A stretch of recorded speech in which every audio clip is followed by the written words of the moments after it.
Benar ya Tuhan,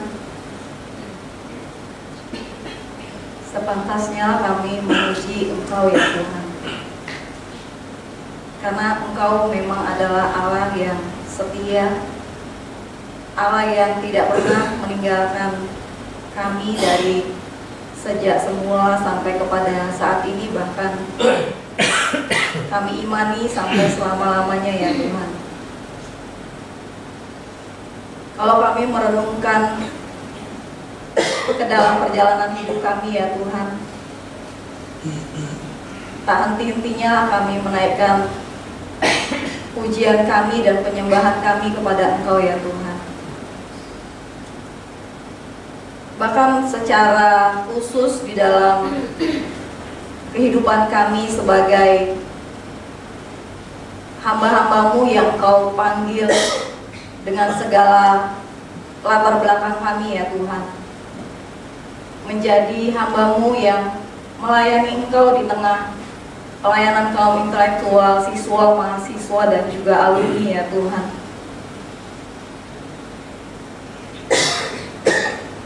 Patutlah kami ya Tuhan untuk menaikkan syukur ketika kami pun melihat karya-Mu yang besar dalam keberadaan kami sampai pada hari ini ya Tuhan. Kami para staf yang telah melayani kurang lebih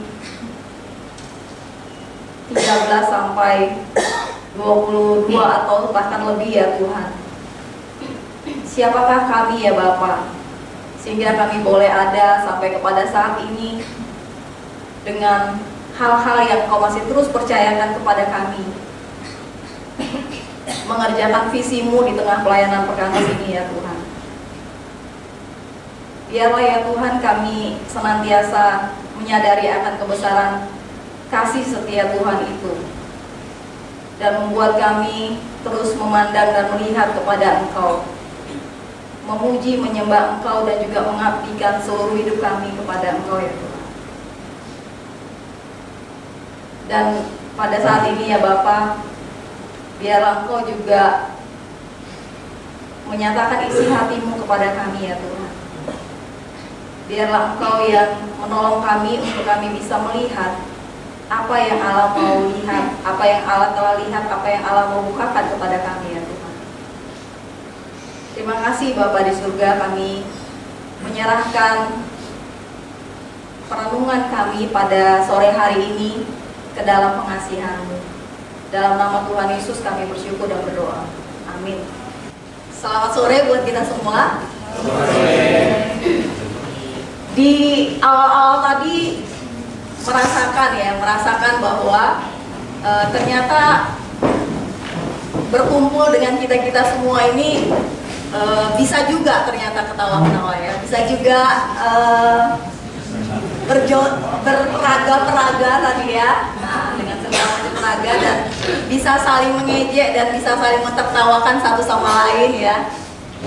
Bersyukur bisa menikmati persekutuan di antara kita.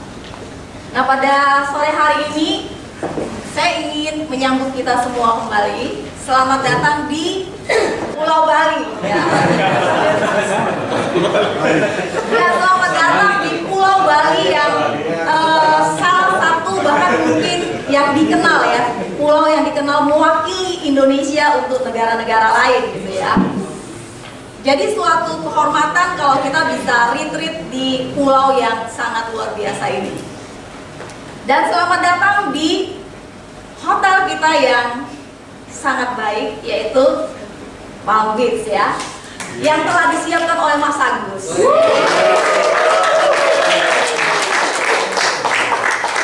Dan tentunya adalah selamat datang di retreat staf perkantas Legacy. Ya. Saya bingung membilang ini retreat staf apa gitu ya kan. Jadi dibilang retreat staff senior katanya belum senior ya kan. Dibilang retreat staff mau berapa tuh? 13 sampai 22 tahun, panjang banget gitu ya. Jadi ya udah kita namain aja lah retreat kita ini adalah retreat staff perkantas Legacy. Yuk. Ya. Panjang juga ya. Ya entah apa namanya, tapi kita ini ya. Nah, saat ini adalah sesi kita yang pertama, sesi opening, di mana dalam sesi ini diharapkan bahwa kita disiapkan ya, hati kita disiapkan untuk mengikuti sesi berikutnya sampai kepada sesi yang terakhir. Nah, karena ini sedang mempersiapkan kita untuk masuk dalam sesi-sesi berikut, maka saya merasa bahwa sesi ini sangat berat. Karena sesi ini katanya menentukan, khususnya untuk kata bos kami yang di belakang ya kan, Om Riki, sesi ini sesi yang menentukan. Jadi saya takut juga ya kan, menentukan bagaimana kita bisa menikmati sesi-sesi berikutnya begitu. Tetapi setelah menikmati kebersamaan kita dan melihat wajah-wajah rekan-rekan sekalian, saya meyakini bahwa kita semua yang berkumpul di sini adalah orang-orang yang baik. Benar?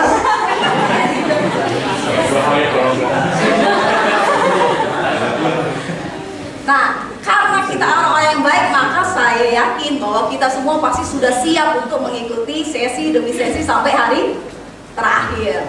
Jadi ini sudah mengurangi tugas saya pada sore hari ini. Terima kasih buat kita semua ya. Nah, tapi mari kita melihat bahwa tema kita pada retreat yang pertama juga ini dilakukan adalah legacy, warisan, jejak yang kita tinggalkan gitu ya, sebuah warisan, sebuah hal yang kita mau titipkan kepada generasi atau kepada tempat di mana Tuhan menempatkan kita. Bicara tentang legacy ini berarti bagaimana Allah telah membuat kita menerima nilai-nilai atau hal-hal yang baik oleh pendahulu-pendahulu kita.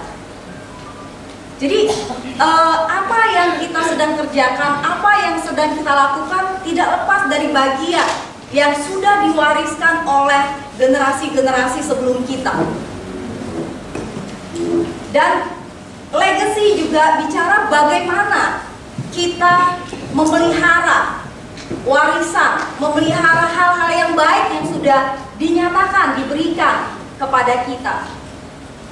Bicara legacy juga bagaimana kita bertanggung jawab untuk mengembangkan apa yang sudah diwariskan kepada kita. Bagaimana kita terlibat mengembangkan sesuai dengan kondisi zaman, sesuai dengan kebutuhan wadah, tanpa kehilangan hal yang esensi. Itulah juga bagian dari legacy.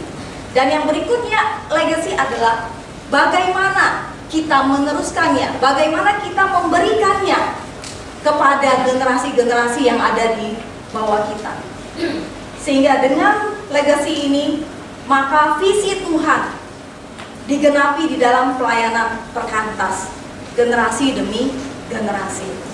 Karena ada warisan-warisan yang terus dipelihara, karena ada warisan-warisan yang terus dikembangkan, karena ada warisan-warisan yang terus diwariskan generasi demi generasi. Nah, rekan-rekan staf yang kekasih di dalam Kristus, kalau kita mengingat bagaimana teori perkembangan, dari mulai bayi sampai berkembang sesuai dengan usia yang bertambah, maka sebenarnya selain perkembangan fisik, perkembangan otak, perkembangan sosial, dan perkembangan yang lainnya, sadar atau tidak sadar sebenarnya ada juga bagian yang berkembang di dalam diri kita sesuai perkembangan itu, yaitu masalah tanggung jawab, masalah peran, masalah tanggung jawab itu pun semakin besar gitu ya. Dan tentu di dalam pelayanan kita perkantas ada junior, ada madya, ada senior, di bawah ada asisten staff gitu ya. Tentu jenjang demi jenjang ini mempunyai tanggung jawab dan mempunyai peran yang terus berkembang gitu ya, terus berkembang.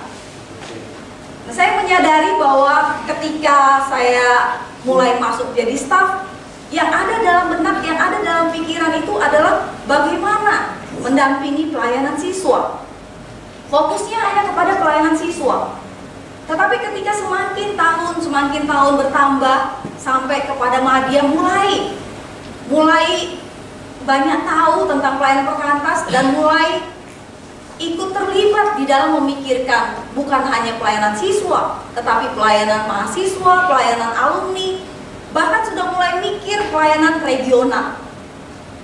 Dan ketika lagi sampai kepada yang staf senior, maka mulai lagi, lebih banyak lagi yang kita tahu. Bahkan mungkin bukan hanya regional yang kita tahu, tetapi mulai lagi nasional yang kita tahu.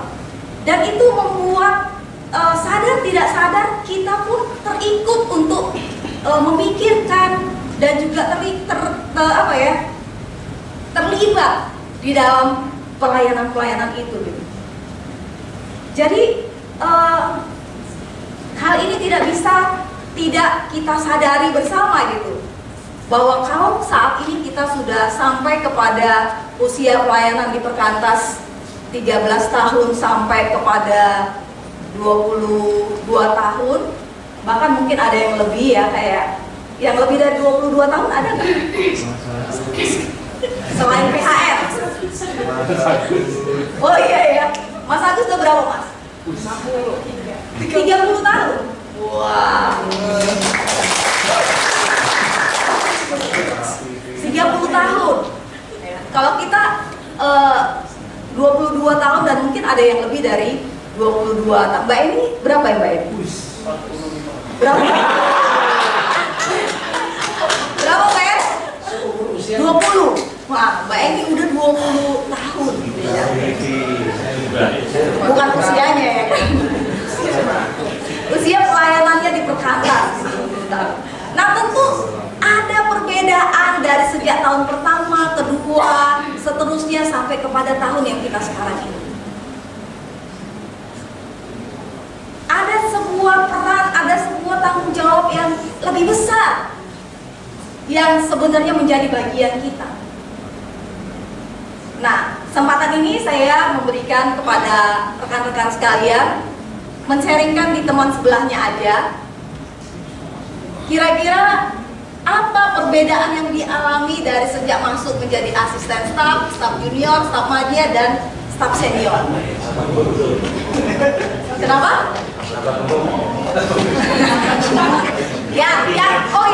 Yang pasti adalah apa? Tambah tua pasti. Yang kedua adalah ukuran celana. Ya, ukuran celana semakin besar ya. Oke, ya, mari kita berbagi di teman sebelahnya. Kira-kira apa ya yang kita rasakan tuh, perbedaan dari mulai jenjang pertama sampai kepada jenjang yang sekarang. Ada nggak perbedaan yang kita rasakan dalam gerak pelayanan kita itu?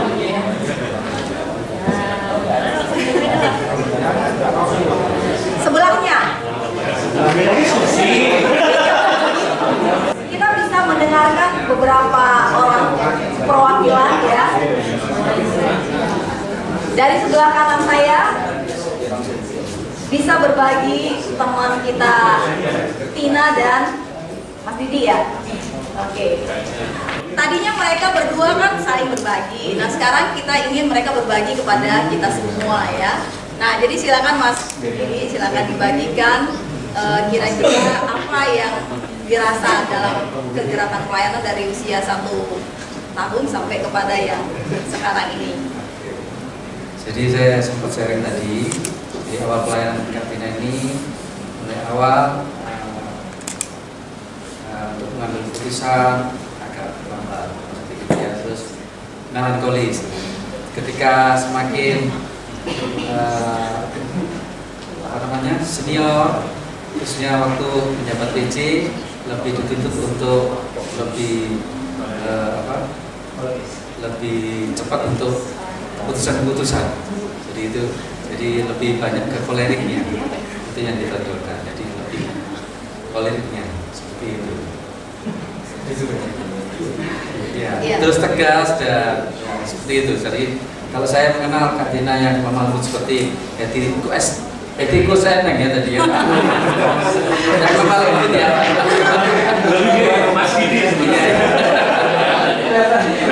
Ya itu kolerik dan tegas. Jadi kelihatannya perubahan karakter itu seiring dengan tuntutan-tuntutan beban pelayanan yang semakin besar gitu ya. Oke, thank you, Tina. Kalau Mas Didik tadi cerita dari awal masuk pelayanan dia masih ragu-ragu karena awalnya dia menjabat sebagai staf kantor, terus juga double job ya Mas sebagai siswa juga, bantu siswa. Jadi masih ada keraguan ini mau ke kantor, mau ke siswa. Tapi seiring waktu semakin tahun semakin teguh bahwa dia akan punya ketetapan hati untuk melayani siswa. Jadi itu sih secara singkatnya kan. Ya, seiring waktu melihat beban pelayanan siswa, akhirnya semakin mau memberikan diri untuk mengerjakan pelayanan siswa. Oke, terima kasih buat kedua teman kita. Mari kita bersama. Nah itu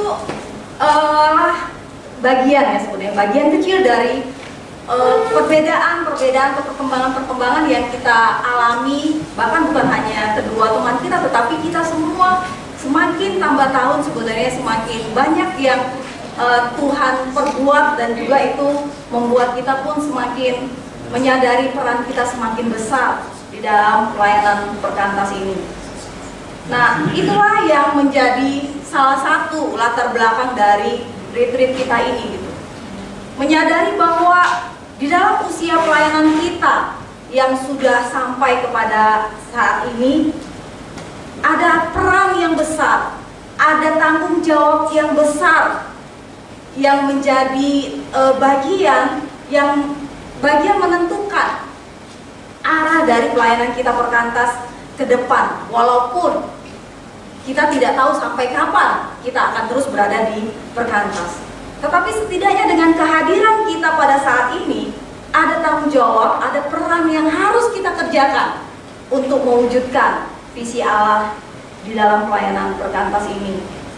Dan yang berikutnya adalah bukan hanya hal itu, tetapi juga menyadari dalam usia pelayanan kita yang seperti ini, maka perlu juga kita untuk menikmati refreshing, menikmati sukacita, menikmati sukacita ya, menikmati sukacita dari kerutinan dari pelayanan-pelayanan kita di daerah-daerah, sehingga memang panitia memilih tempat yang tidak salah, yaitu kota Pulau Bali ini.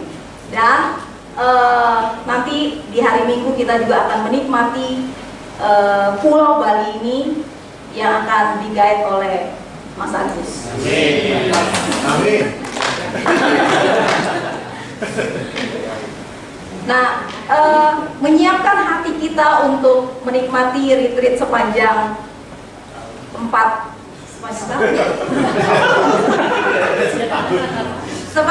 malam 5 hari ini, saya mengajak kita untuk belajar dari Musa, di mana Musa ini yang mewariskan warisan rohani kepada Yosua yang akan kita bahas sepanjang dari retreat kita ini.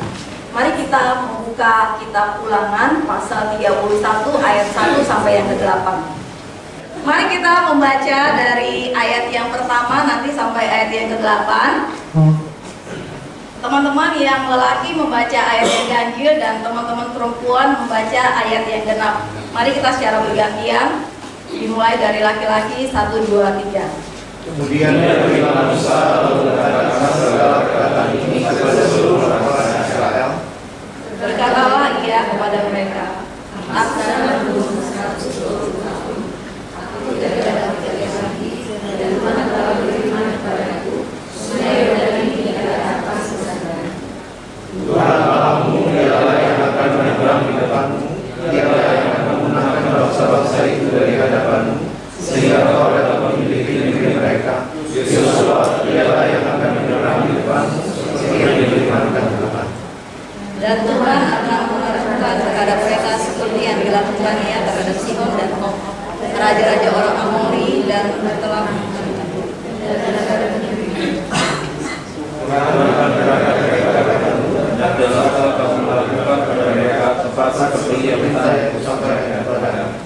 kuatkan dan teguhkanlah hatimu, janganlah takut dan janganlah gemetar karena mereka, sebab Tuhan Allahmu, dialah yang berjalan menyertai engkau.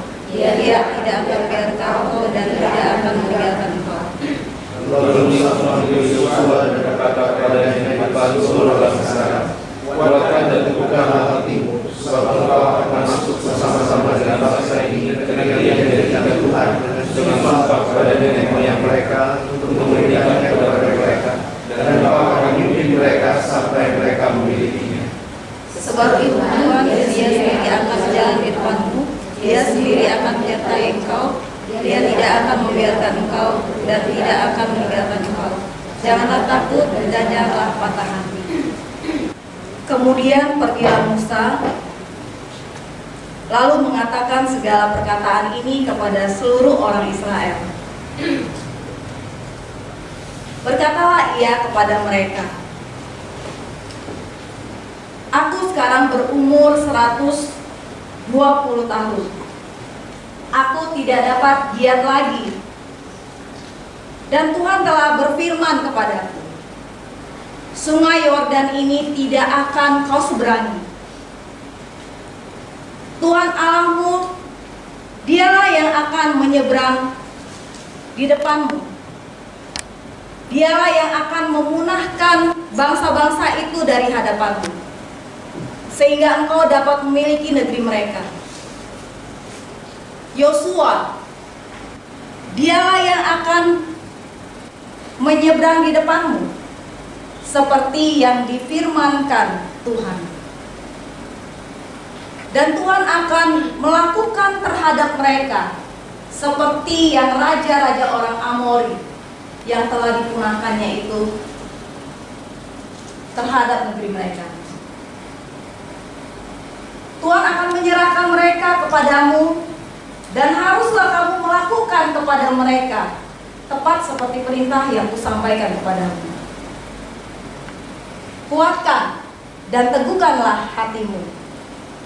Janganlah takut dan janganlah gentar karena mereka, sebab Tuhan Allahmu, dialah yang berjalan menyertai engkau.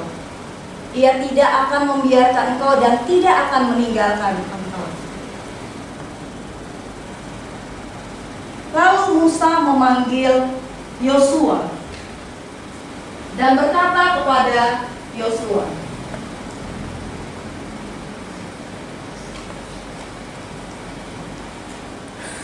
di depan seluruh orang Israel, kuatkan dan teguhkanlah hatimu, sebab engkau akan masuk bersama-sama dengan bangsa ini ke negeri yang dijanjikan Tuhan dengan sumpah kepada nenek moyang mereka untuk memberikannya kepada mereka. Dan engkau akan memimpin mereka sampai mereka memilikinya.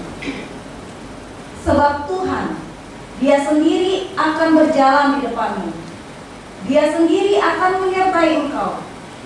Dia tidak akan membiarkan engkau dan tidak akan meninggalkan engkau.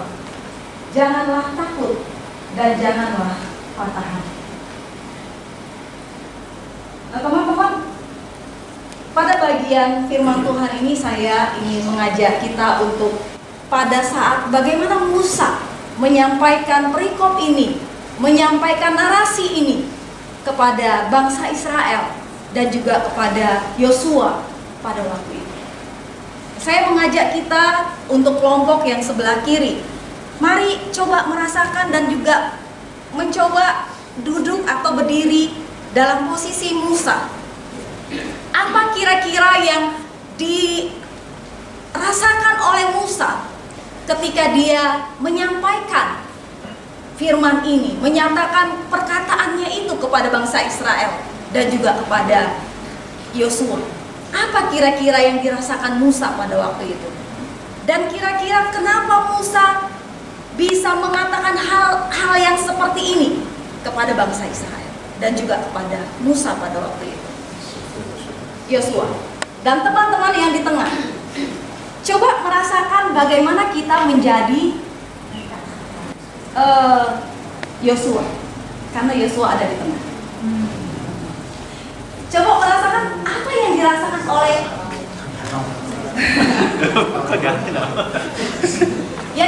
oleh Yosua pada waktu itu, ketika dia berada dalam bagian kumpulan bangsa Israel pada waktu itu, dan dia mendengarkan Musa menyampaikan perkataannya itu kepada bangsa Israel, dan juga terkhusus dia menyatakannya kepada Yosua.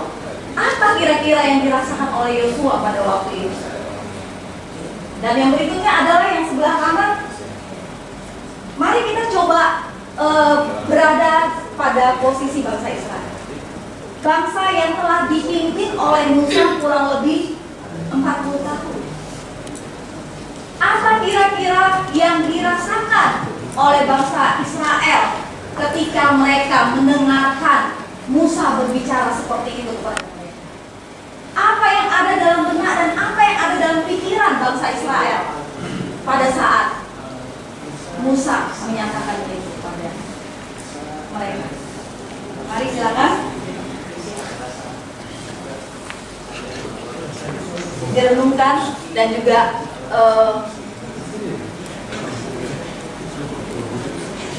lihat gitu ya.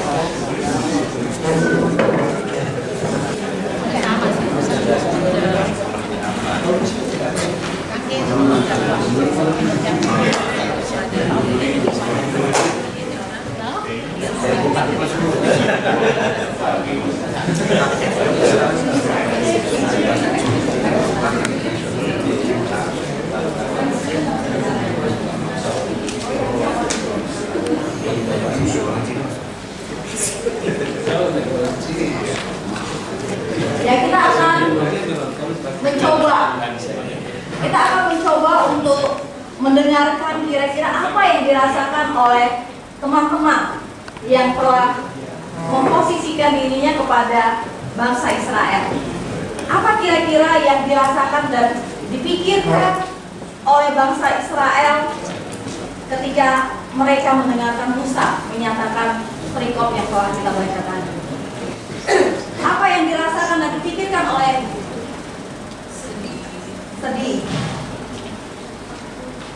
sedih,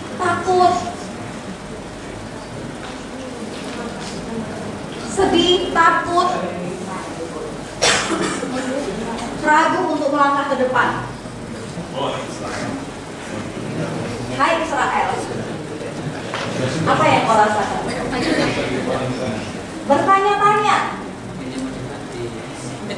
Bertanya-tanya, pemimpinnya mau diganti, gimana ini, gitu ya?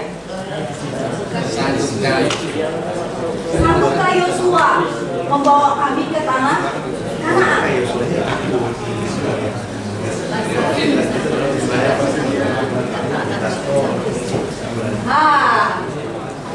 Ada kawan kita yang merasa ternyata, aduh, kalau aku dalam posisi bangsa Israel, ternyata ada perasaan bersalah juga.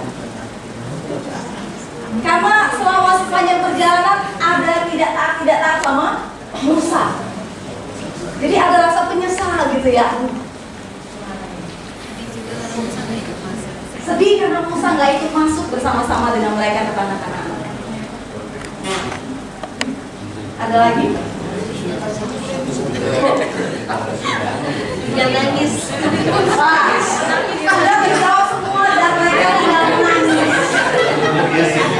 Oh, ada.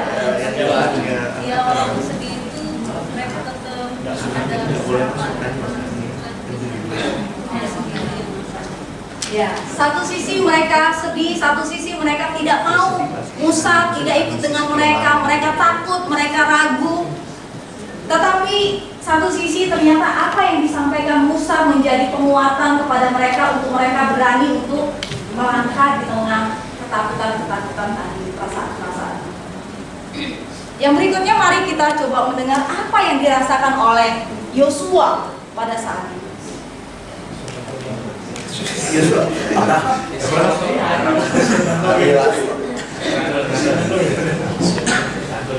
Takut.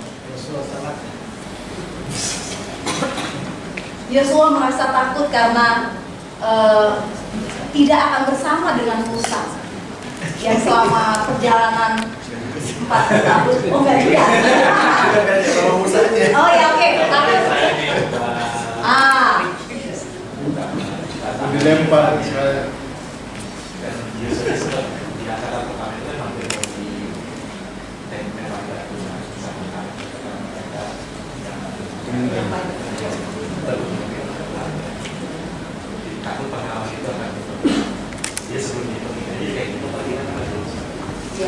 Takut terhadap bangsa Israel yang sangat tegar tengkuk dan sangat bahkan pernah mencoba untuk melempari, bukan mencoba, sudah melempari Yosua ya pada awal-awal pengintaian bersama dengan Kaleb pada waktu itu ya.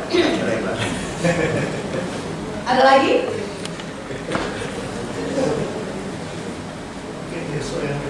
Yosua yang di belakang. Ada usaha.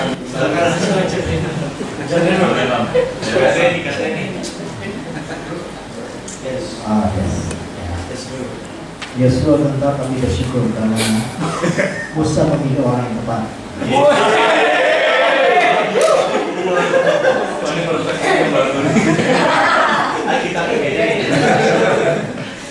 Di HP. Ada lagi? Tapi sempat diskusi juga mungkin Yosua-nya kaget kali ya, karena itu serius. Mungkin selama ini mungkin sudah pernah dibisik-bisik sama Yosua, tapi kali ini tiba-tiba diproklamirkan di depan orang Israel seperti, jadi mungkin dia kaget dengan apa tadi yang Ade katakan itu. Sudah serius ini Musa itu, bisa lagi ketemu Mela karena sudah diumumkan di depan jemaat.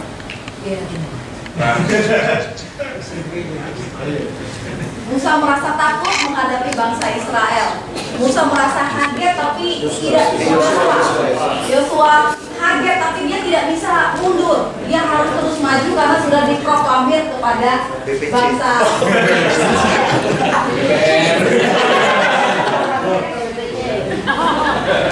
Kalau di dalam perkantas maka sudah diproklamirkan kepada PHM dan BPN. Nah sekarang kita akan coba mendengarkan bagaimana Musa sendiri.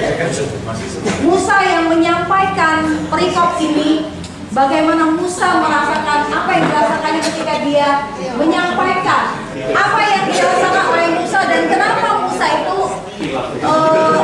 bisa menyampaikan seperti isi dari perikop itu. Dia memberikan keteguhan, dia memberikan penguatan, dia memberikan suatu pernyataan bahwa dia tidak akan ikut kepada bangsa Israel yang masuk ke tanah Kanaan. Ya, pertama-tama Musa merasa sedih karena ternyata dia tidak masuk Kanaan. Nah, tetapi perjalanan ini harus terus dilanjutkan begitu, dan Musa harus stop begitu. Tetapi dia tidak bisa menahan, mereka harus pergi, dan dia telah memilih Yosua untuk memimpin. Nah, jadi tapi dia begitu yakin akan Yosua karena sejauh ini dia bersama-sama dengan Yosua dan dia melihat bagaimana Yosua bersama-sama dengan dia. Jadi dia tidak punya keraguan bahwa Yosua tidak bisa memimpin atau bisa. Dia yakin bahwa Yosua bisa karena Tuhan menyertai. Nah, tetapi dia juga tahu siapa Yosua sehingga dia selalu mengulang-ulang kata apa itu kan? Jangan kuatkan dan teguhkan hatimu.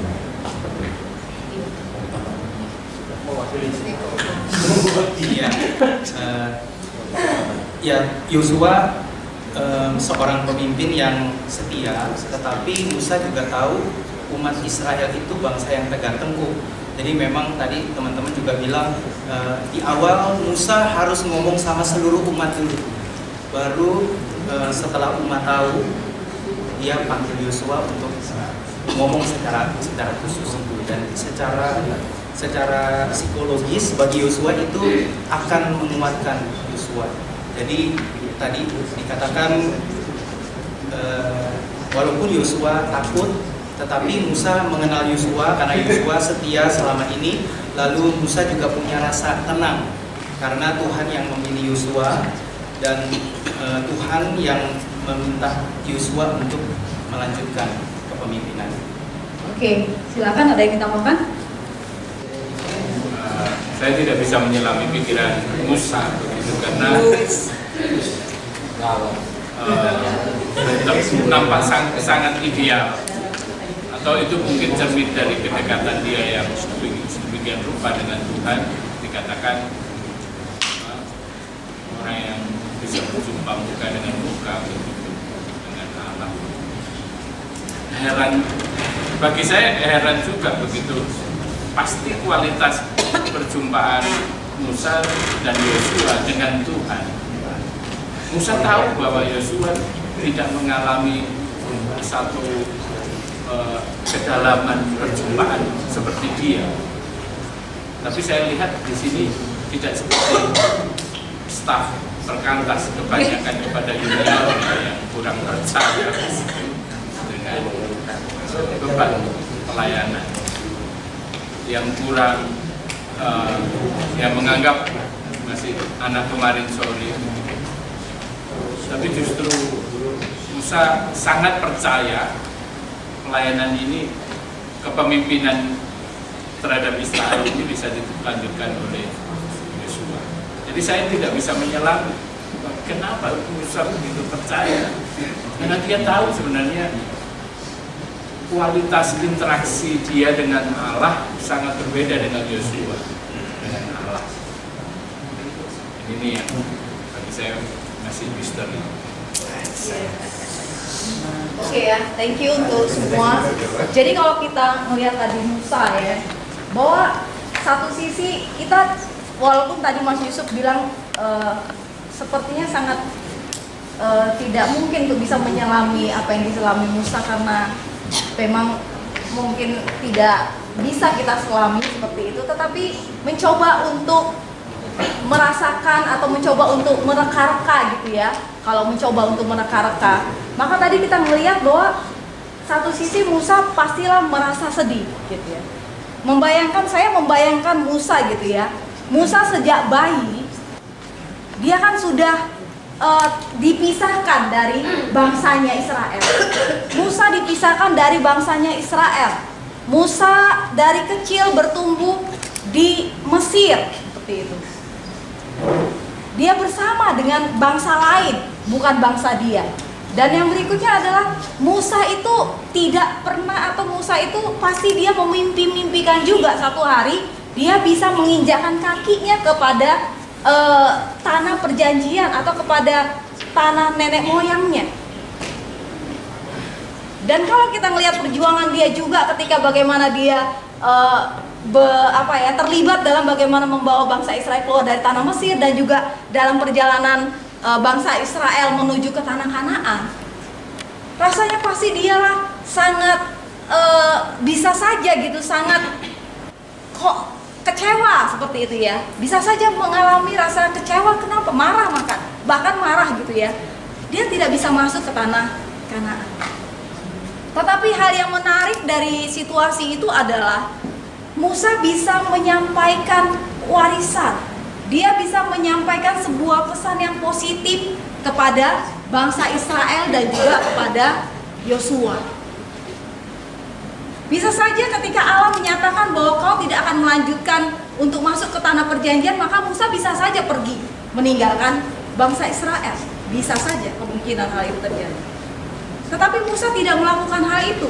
Tetapi Musa masih terus mengerjakan bagiannya sebagai pemimpin sampai pada saat itu. Dan dia mengerjakan tugasnya, di mana dia mewariskan apa yang selama ini dia sudah kerjakan terhadap bangsa Israel yang Tuhan sudah berikan kepada dia untuk diteruskan oleh Yosua yang Allah sudah nyatakan kepada dia yang akan menggantikan dia untuk membawa bangsa Israel menuju ke tanah Kanaan.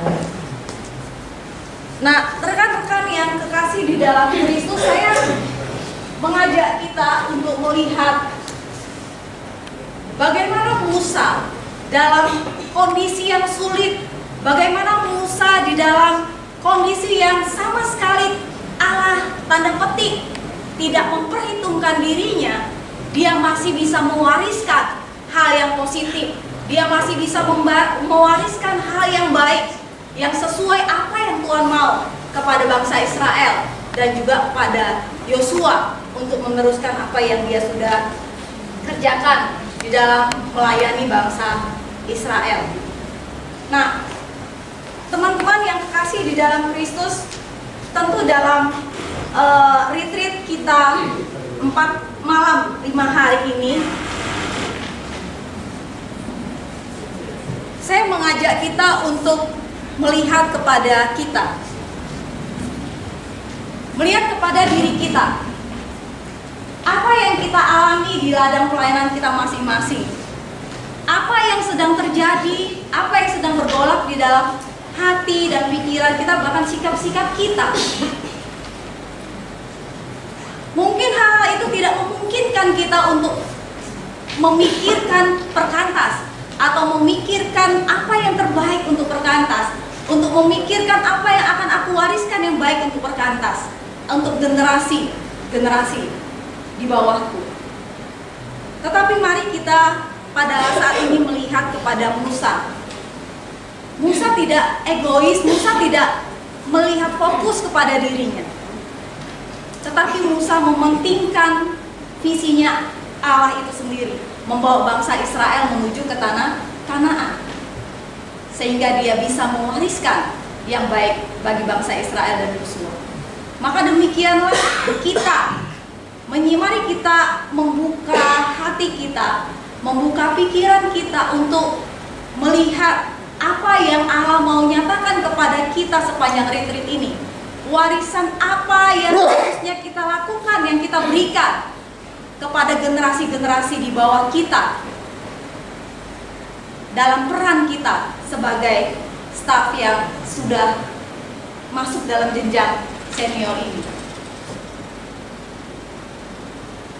Apapun yang menjadi kegelisahan, apapun yang menjadi kondisi kita, apapun yang menjadi pergumulan kita, mari kita mengambil waktu untuk memikirkan bahwa bagian kita adalah mewariskan hal yang baik untuk generasi kita selanjutnya, sehingga visi Tuhan lewat pelayanan perkantas bisa terus tergenapi.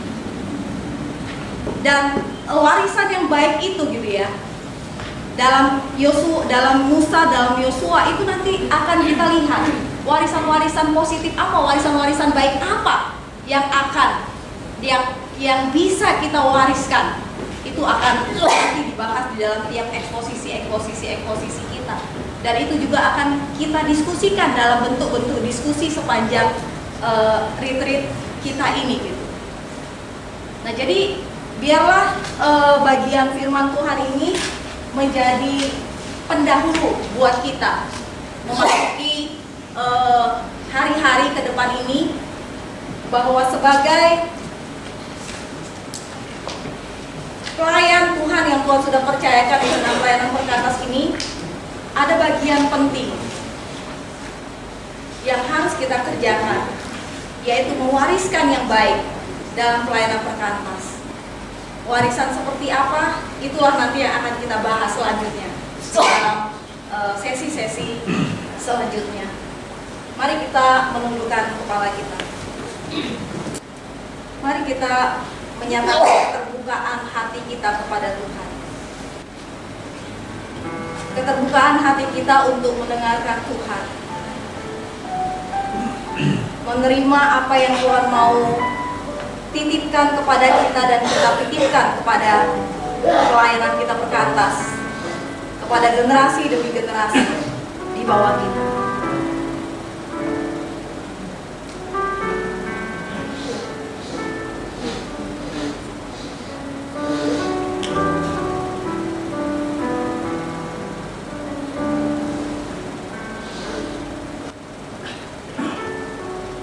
Adakah hati kita sedang keras? Adakah hati kita sedang dingin? Adakah hati kita sedang terhilang dari Tuhan? Oleh karena hal-hal yang terjadi di tengah pelayanan kita, oleh karena gejolak-gejolak dalam hati dan diri kita sendiri. Let my heart be sold, open to the seeds of your word.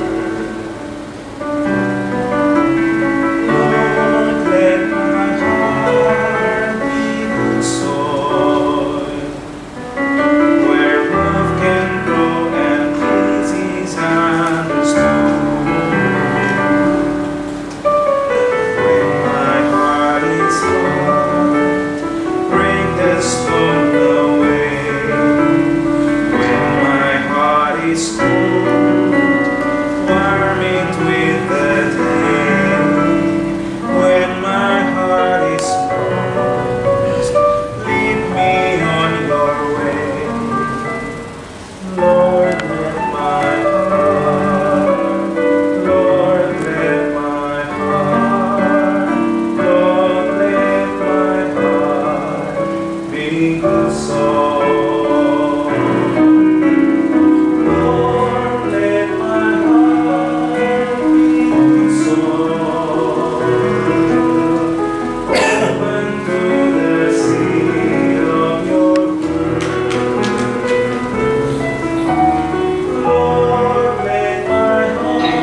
Apapun yang sedang terjadi di dalam pelayanan kami, di daerah kami masing-masing, bahkan secara nasional. Apapun yang sedang terjadi di dalam kepribadian kami semua masing-masing ya Tuhan. Tetapi izinkanlah kami ya Tuhan, di dalam retreat ini ya Bapak, menikmati suara Tuhan, menikmati pertolongan Tuhan, menikmati anugerah yang menolong kami, yang memimpin kami, untuk kami bisa menjalankan pelayanan kami sesuai dengan peran yang Tuhan berikan kepada kami. Bagaimana kami bisa mewariskan hal-hal yang baik bagi pelayanan dan bagi generasi-generasi di bawah kami ya Tuhan. Sehingga visimu terus bisa bekerja, visimu terus bisa tergenapi di dalam pelayanan kaum intelektual ini ya. Dan nama-Mu lah yang dimuliakan di dalam pelayanan perkantas ini ya Bapak. Kami tahu Bapak bahwa tidak mudah untuk terus mengerjakan pelayanan perkantas ini ya Bapak. Ada banyak sekali tantangan dan ada banyak sekali perkembangan-perkembangan di mana kami harus meresponi semua ya Tuhan. Tolonglah kami sebagai staf senior supaya kami tidak sibuk dengan diri kami, tetapi kami mulai membuka hati dan pikiran kami kepada Engkau ya Tuhan, untuk Engkau bekerja kepada kami dan kami bisa mewariskannya kepada generasi-generasi Tuhan. Terima kasih untuk pengalaman atau firman-Mu melalui Musa ya Tuhan. Dan juga tentunya melalui Yosua yang nanti akan kami terus bahas sepanjang retreat ini ya. Di mana mereka mewariskan hal-hal yang baik, yang positif kepada bangsa Israel, umat pilihan Allah, dan juga kepada Yosua yang akan melanjutkan kepemimpinan setelah Musa. Terima kasih ya Tuhan untuk firman-Mu. Biar Roh Kudus-Mu terus bekerja kepada kami semua sampai selamanya ya. Dalam Kristus Yesus kami bersyukur dan berdoa. Amin.